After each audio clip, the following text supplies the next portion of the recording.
UPSC civil services exam కావచ్చు, లేదా APPSC group 1, group 2 కావచ్చు, లేదా ఇతర కాంపిటేటివ్ ఎగ్జామ్స్ కావచ్చు. వీటికి సంబంధించి నంద్యాలలో అవగాహన సదస్సు ఈ నెల 11వ తారీఖు అంటే గురువారం పొద్దున 10 గంటలకి నంద్యాలలో శాంతిరామ్ ఇంజనీరింగ్ కాలేజీకి ప్రత్యేకంగా నేను వస్తున్నాను. దానిలో కెరీర్ గైడెన్స్తో పాటు కాంపిటేటివ్ ఎగ్జామ్స్ ఎలా ప్రిపేర్ అవ్వాలి దీని మీద అవగాహన సదస్సు అనమాట. నంద్యాలలో ఎవరైనా స్టూడెంట్స్ సివిల్ సర్వీసెస్ కానీ గ్రూప్ 1, గ్రూప్ 2 చదువుకోవాలనుకుంటే, వాళ్ళకి ఎలా చదువుకోవాలో అవేర్నెస్ కావాలనుకుంటే ఖచ్చితంగా రావచ్చు. దాంతోపాటు సెప్టెంబర్ 11వ తారీఖు అంటే గురువారం రోజు మధ్యాహ్నం 2:30కు కర్నూలులో అశోక ఉమెన్స్ ఇంజనీరింగ్ కాలేజీకి నేను రానున్నాను. అక్కడ కూడా పూర్తి స్థాయిలో civil services awareness, group 1 APPSC group 1, group 2 awareness, దాంతోపాటు ఓవరాల్గా కాంపిటేటివ్ ఎగ్జామ్స్ ఎలా ప్రిపేర్ అవ్వాలి, కెరీర్ ఎలా బిల్డ్ చేసుకోవాలనే దాని మీద అవగాహన సదస్సు.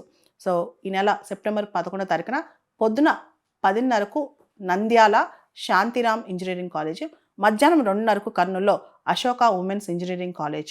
ఈ రెండిట్లో నేను అవైలబుల్గా ఉంటాను. ఎవరైతే ఆ ప్రాంతాల్లో ఉన్నారో రావాలనుకున్న వాళ్ళు రావచ్చు.